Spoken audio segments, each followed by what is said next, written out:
안녕하십니까. 팩트체크를 통한 북바로 알기 왈가왈부유영입니다.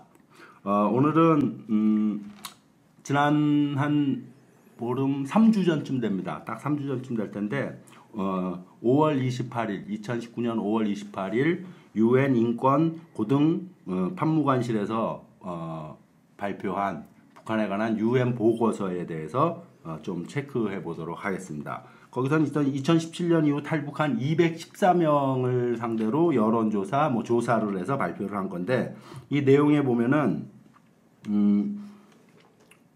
관리들이, 주민들에게서 금품을 짜내고 있고, 관리들에게 상납하는 주민들은 이른바 장마당으로 불리는 비공식적 경제 부분에 종사하고 있다. 네.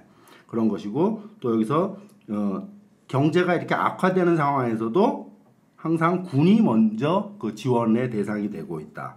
또 그리고 일반 인민들은 인민들이 누리는 권리, 의식주, 노동, 거주 이전 자유 등 이런 일반적인 인권들이 뇌물을 주는 능력에 따라 그 권리가 주어진다. 그런 거고 또 심지어 돈만 있으면은 살인을 해도 처벌받지 않는다라고 얘기를 하고 있습니다. 그리고 또 관리들이 체포와 구금, 고문 위협을 위해 국민들로부터 금품을 강요하고 있다. 요런 우리가 어떻게 보면 흔히 듣던 얘기예요. 고난행군 시절부터 항상 그 고난행군이 있었던 지난 90년대부터 계속 듣던 얘기들인데 여전히 지금도 요것이 UN, 다른 기관도 아닌 UN에서 보고한 북한에 대한 보고서입니다. 요거에 대해서 간단히 좀 체크를 해보고 넘어가도록 하겠습니다. 요거 다 일단 보셨죠? 요 보도 난 거는. 예. 우선 말하자면 탈북자 214명이 말을 듣고 북한 사회를 평가한다는 건 대단히 잘못된 거죠. 우리 일반적으로 한국에서 여론조사를 해도 200명 놓고는 여론조사 안 하죠. 네? 그리고 우선 그렇고 그리고 탈북자들은 북한이 싫다고 도망쳐 나온 사람들이거든요. 이 대부분의 탈북자들은 고난행군 시기에다 나온 사람들입니다. 그렇죠. 네? 그 배고파서 나온 사람들이거든요. 대부분이. 그런데 2017년 이후에 나온 사람들은 배고파 나온 사람들이 아니란 말이에요. 시기적으로 2년밖에 안 된 거니까 그렇죠. 지금 우리가 TV를 통해서 어쨌든 잠깐 스쳐 지나가듯이 북한의 모습을 봤을 때는 그 고난행군처럼 그렇게 고른 상태. 네, 그렇진 않죠. 배고파서 넘어온 사람들이 아닌 거죠. 네. 그러니까 2013년 저는 2013년에 탈북했거든요. 그러니까 탈북에 도망쳤다고 말했잖아요, 제가. 그런데 저 같은 경우에도 북한에 살면서 북한법 어기고 살았어요. 제가 늘 말하지만 송금도 전달해주고 탈북자들 그리고 탈북도 도와주고 이랬던 거예요. 북한법이 끝나는 거잖아요. 거기서 범법 행위를 한 거예요. 그러다 나니까 체포영장 끌어서 도망치온 거고. 그 2017년 이후에 나온 사람들도 대부분이 그런 사람들일 거예요. 배고파서 나온 사람들이 아니란 말이에요. 그러니까 북한이 싫은 거죠, 그 사람들은. 그러니까 북한이 싫으면 어떻게 해요? 우리 거짓말 하잖아. 거짓말해서라도 그 사람들은 북한을 헐뜯어야 자신들이 탈북한 그 이유에 대해서 정당성을 부여할 수 있는 거예요.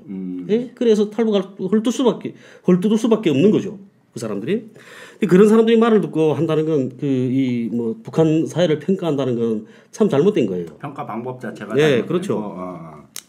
그리고 사실은 그렇잖아요. 북한이 핵 탄도미사일 만들고 유엔 제재를 받고 북한 사람들이 생활이 궁핍하게 되고 먹을 게 없고 이런 그 모든 책임이 유엔하고 미국에 있는 거예요. 유엔이 어떤 기구예요? 국제기구잖아요. 그런데 미국이 말 들으니까 그렇게 된 거고 그렇게 하면 안 되죠. 유엔 인권사무소에서 이런 보고서를 냈다는 거는 유엔은 자기 책임을 회피하는 거예요. 유엔은 싸우려면 그러면 북한 정권하고 싸울 거지. 북한 인민들하고 싸운단 말이에요. 유엔 제재 품목에 심지어 손톱깎개, 기지파괴도 제재 품목이 들어가 있어요. 아, 손톱깎이도. 예, 기지파괴도 제재 품목이라는데요. 무기로 쓸 수 있다 그러는 건가? 그 손톱깎개 어떻게 무기를 써요, 그걸? 그게 손톱깎개 기지파괴가 핵과 미사일 만드는 대륙간 탄도 미사일 만드는 그런 데 쓰이는 건 아니잖아요. 볼펜도 못 들어가요. 아, 그렇지. 볼펜.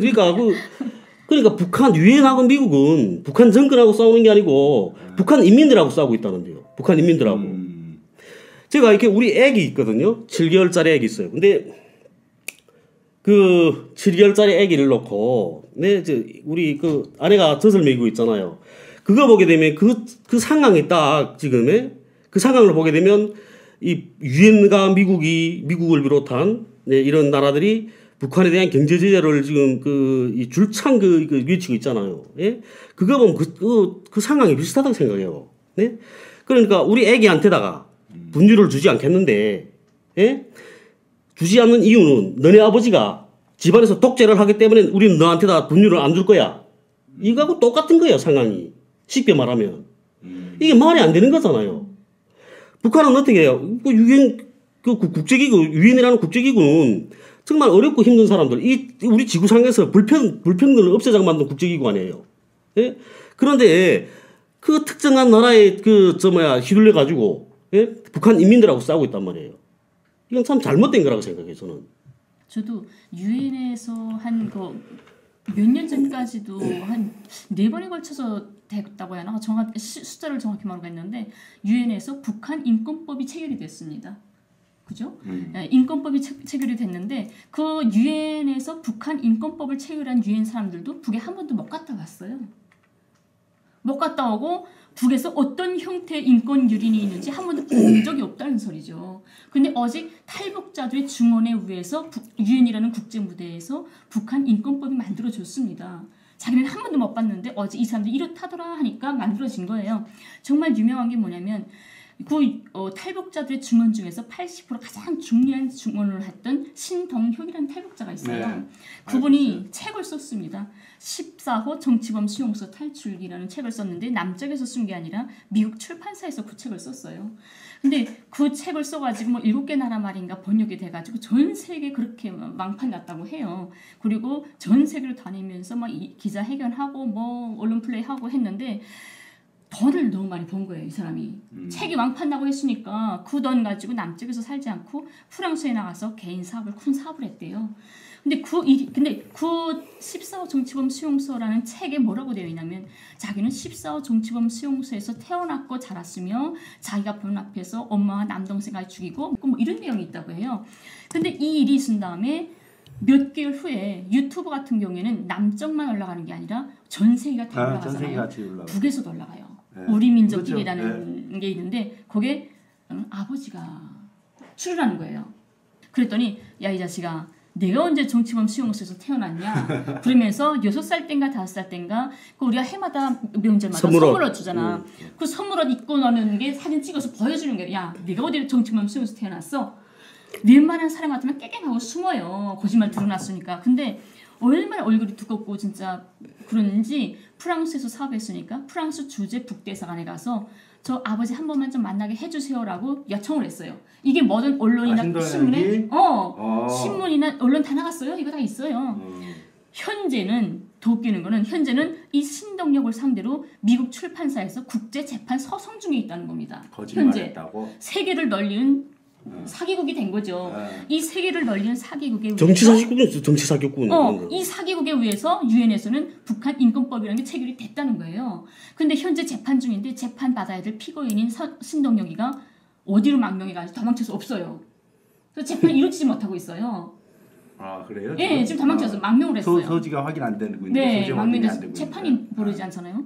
그래서 그렇게 세계를 널리는 사기국인데. 정말 이 자유민주주의이고 법치국가인 대한민국에서는 교보문고에서 아직까지 구체이 뽀뽀하게 팔리고 있고 많은 남녀분들이 눈물 줄줄 흘리면서 번다는 겁니다. 그러니까 우리가 유엔에서 말하고 세계가 떠들고 있는 북의 인권법이 진짜 어디서부터 어디까지가 우리가 두드려야 되고 이런 자작 서설에 의해서 사기에 대해서 만들어진 것 때문에 우리가 평생을 정말 세뇌당하고 있지는 않을까. 이 근본 자체가 다 틀린다는 겁니다. 저는. 이거 이런 말도 있죠. 금강산 구경도 식후경이라고. 예? 배고프면 아무것도 못해요. 예? 가장 기본적인 인권은 밥그릇 밑에 있단 말이에요. 예? 사람이 배고프면 비굴해져요.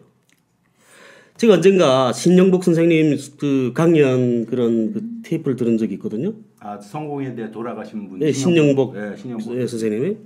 그런데 그분 그 강연에 그런 내용이 있더라고요. 감옥에 있을 때 그 기독교 집회, 불교 집회, 천주교 집회 다 갔다고 자기는. 예? 그런데 거기 가면 그 집회가 끝난 다음에 그 떡을 준대요. 맞아. 예? 그래서 가는데 그런 사람들 보고 감옥에서는 기천불 종합신자를 한다고. 예? 그런 내용인데 제가 들은 적이 있어요. 봐요. 감옥에 있으면서도 기천불 종합신자가 뭐였죠? 모르겠어요. 기독교, 천주교, 불교 종합신자. 떡 먹는 신자라는 거죠. 네. 그렇게 사람은 배고프면 아무것도 못해요. 그리고 배고프면 비굴해준단 말이에요, 사람이. 그런데 미국과 유엔은 가장 그 기초적인 인권인 밥그릇을 빼앗았잖아요. 그러니까 물론 북한 사람들이 자력갱생해서 제절로 땅을 일커서 그 곡식을 심어 먹고 이렇게 살고 있어요. 예? 그렇지만 외국에서 쌀을 사들어올 수 있게만 해줬더라면 그러면 그 많은 사람이 굶어 안 죽잖아요. 이 지구상에 강제적으로 굶어 죽은 사람 그런 국가가 있는 건 북한 유일한 것 같아요. 북한이. 예? 이 정말 잘못된 거죠. 이게 유엔이나 미국은 그렇게 생각한 것 같아요. 예? 그 북한 사람들이 배고파지면 비굴해질 것이다. 그러면 머리 숙일 것이다. 이렇게 생각했겠죠. 그런데 우리 조선민족이 아닙니까? 우리 조선민족이 어떤 민족입니까? 우리 조선민족이 단 한 번도 위에서 우리 그 굴복해 본 적이 없잖아요. 예? 그렇다고 배고프다고 굴복할 사람들이 아니죠. 우리. 또 우리 북쪽 사람들은 또 화전농이 후예들이거든요. 화전농이 후예들은 없으면 또 땅 두져요. 땅 두져서 또 먹죠. 산에 달라붙어서. 예? 그러니까 미국이 오판한 거죠. 유엔도 오판했어요. 그리고 나는 유엔이라는 국제기구가 왜 있는지 도무지 난 이해가 안 돼요. 유엔 자체가 먼저 만들어질 때 미국이 주도해서 만들어 놓은 거기 때문에 그러니까 미국의 입김이 가장 센 거고 현실적으로 실질적 국력도 어쨌든 유엔이 만들어질 당시에 뭐 초인류 국가였던 것이고 그런 거 같고 아까 그 신동혁 씨 같은 경우 이제 뭐 그런 거짓말을 했고 그것이 밝혀지고 아버지가 뭐지 TV 나와서 그러니까 그 말을 여전히 믿고 있는 사람들이 이 사회에 사실 많이 있어요. 현송월이 살아와도 죽었다고 착각하는 사람들이 있고 참 안타까운 게 이게 한번 언론의 힘이 무서운 것이 한번 보도가 되면 그 예를 들면 뭐 누가 죽었다라고 보도됐을 때 그 효과가 예컨대 100이라고 치면은 실제 이 사람이 안 죽었다 그럴 때 다시 그거를 싹 바꿔서 의식이 안 바뀌어요 사회에서는. 그걸 일일이 또 뭐 정정 보도한다고 해서 짧게 한 줄 내는 거고 그거 뭐 보지도 않고 사람들이 이미 자기가 믿어버리면 그걸 계속 받아들이는 거고. 그래서 지난번 우리가 여기 녹화했을 때 최승철이든가 최승철이 공개 처형돼서 죽었다라고 했지만은 그 사람이 직맹 부위원장으로 그 멀쩡히 임명되고 있는데 그 사람이 처형됐다고 발표 한번 했고 그런데 그 참 뜻밖에도 그 우리 사회에서 그래도 나름대로 상당히 유명한 그래서 텔레비에도 지금도 항상 나오고 있는 그 한 대학 교수가 그 사람도 사람 뭐 보수적인 꼴통이고 이런 사람이 아니에요. 그 교수인데 경남대 교수인데 그 요번에 그 김영철 그 사건 요번에 김여정 받는 것 같아요. 네. 그 교수는 최승철이 처형된 것처럼 누군가가 책임을 졌을 거다. 그것이 꼭 김혁철이라고 말할 수는 없다. 자기는 하지만은 분명히 누군가 책임졌을 거니까 멀쩡히 살아있는 사람도 그 사람은 아직도 죽어 있다고 생각하고 있는 거예요. 그 사람은 거기다가 그분은 명색이 북한학을 가르치는 교수임에도 불구하고 그렇게 한번 보도되면 의식이 쉽게 바뀌지 않는 거예요. 그게 한번 그 영향이 무지 큰 거죠. 그러니까 아까 그 신동혁이 총살됐다, 뭐 정치범 수다 여전히 사람들은 다 그렇게 믿고 있는 사람이 더 많을 거야 아직도 그렇게 폭로가 됐음에도 불구하고. 근데 그 언론이 그게 사실이냐 아니냐 죽었냐 살았냐 그게 관심은 별로 아니에요. 그 목적으로 하는 건 아니에요. 그냥 그걸 들으면서 현성월이가 다시 부활해서 살아왔다고 해도 별로 큰 관심이 없는데 죽었든 살았든 상관없이 그 북이라는 나라는 이렇게 막 기관총으로 쏴 죽이고 마음대로 사람을 죽이는 이런 나라라는 것을 계속 몇 번 주입시키면 다시 부활해 살아나와도 그 나라는 계속 사람을 죽이지 이런 게 내에 바뀌는 거죠. 그러니까 비정상 국가임을 각인시켜버리는 거죠. 우리 탈북자들이 이제 만나러 갑니다 나와서 말하는 것도 우리 남쪽 분들은 정말 눈물 줄줄 흘리면서 딱 그냥 무턱대고 믿어요. 이제 만나러 갑니다. 이순실이라는 여자, 평양 여자가 버이락한 석탄더미 위에서 아기를 낳았고 길바닥에 있는 유리 조각으로 탯줄을 끊었고 지나가는 할머니가 석치마를 뜯어서 애를 감싸줬다라고 말을 하는데 남쪽이든 어느 나라든 어느 아줌마가 이 말을 하면 그 누구도 안 믿습니다. 그렇죠. 아이고 뻥치지 마라 그래요. 근데 탈북자가 말하면 무조건 믿어요. 그리고 북에서 벌어졌대 하게 되면 무턱대고 믿습니다. 북은 비정상 국가라는 이미 전제가 들어가 있기 인간이 때문에 상식적으로 생각할 수 없는 그런 일들이 당연히 벌어진다고 딱 세워놓고 만난 거죠. 이게 언론에 아마 너리는 점 같아요. 그 이순실? 예, 이순실 그분은 여전히 지금도 이만갑에 출연을 그쵸. 하고 있어요. 그러니까 거짓말을 해도 계속 나오는 거예요. 예. 누가 거서 안 하니까 북에서 거서. 거짓말을 해도 아마 요번에 그 저기 뭐냐 김영철 그 오보 난 거 조선일보 그 기자는 안 잘릴 겁니다. 여전히 계속 쓸 겁니다. 그 신문사 입장에서 어마어마한 자기네 회사에 신문사에 먹칠을 했음에도 불구하고 이미 그걸 한번 발표함으로 해서 자기네 목적은 다 달성한 거고 경제가 악화되는 상황에서도 군대를 먼저 지원했다. 이렇게 그 아까도 말했잖아요, 제가. 그러니까 뭐냐면 북한 사람들은 누구나 다 그 군대에 자기 손주나 손녀나 아들이나 딸이나 있어요. 가서 그럼 복무하고 있는 거예요. 그러니까 북한 사람들 자체가 생각이 그래요. 우리는 굶어도 군대는 굶으면 안 된다. 이런 관점이 있단 말이에요. 그러니까 이렇게 이게 그 농사지어도 네? 군량미를 제일 먼저 떼고 제일 먼저 군량미부터 먼저 바쳐요. 아까 인민들 스스로가 군량미를 제일 중시 여긴다. 제일 중히 여긴단 말이에요, 인민들이. 그러니까 그렇게 되는데 그걸 또 이상하게 평가하면 이제 그렇게 되는 거죠. 네? 군대에 대한 지원을 먼저 한다 이렇게. 근데 그렇게 보도하는 게 왜 그렇냐면 그런 생각도 해봤어요.